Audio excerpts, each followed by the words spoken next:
این چروی کلان شاخدار ذات شوید و زبونمانند می باشد. در باشگاه فیلیالی مؤسسه جمهوری زادپروری در ناحیه وسیع با توسعه متخصصان بایطاری پرورش کرده شده است. 5 سال پیش شماره چنین حیوان کلان شاخدار در ناحیه وسیع بسیار به چشم می رسیدند. با وجود آنکه به امروز شمارهشون کم مانده، لیکن در این فیلیال برای زیاد نمودن سرشماری آن توجه دارند و اینجا برای انجام دادن این تدبیر امکانیت های مساعد هم موجود می باشند.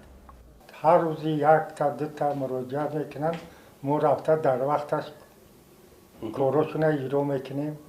زیاده از 100 گاو بردار کردن در اولی سال. از این نقطه بردارکنی سونی که در ناحیه وسیع عمل می نماید، همه روزه تا 3 چروی محلی با نطفه ذات شوید زیبو مانند سیمنتال و سیاله چروهای ذاتی به اقلیم ناحیه تاباور و مساعد به طور سونی بردار کرده می شوند. عبدالحمید لایقوف متخصص بایطار است.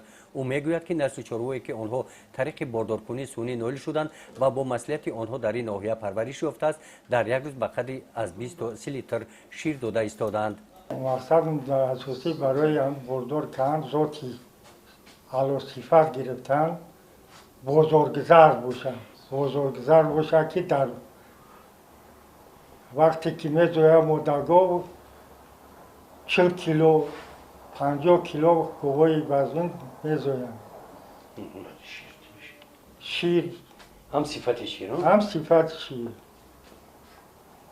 اساسی ما برای صفت شیر با مقصد تامین نمودن اهالی با محصولات گوشت شیری جهت رشد ساحه زادپروری و اجرای برنامه دولتی در این سمت در ناحیه وسیع کارمندان فیلیالی مؤسسه جمهوری زادپروری خوشزادکنی، باردارکنی سونی و خرید و فروش چارواهای ذاتی در منطقه کلوب برای خوشزاد نمودن چارواهای اهالی در ناحیه وسیع شروع از ماه سپتامبر بین اهالی کارهای ترغیباتی را جانب نمودند. گزارش خواجه نظریف خدای نظر ظهوروف از ناحیه وسیع برای برنامه اطلاعاتی نوید.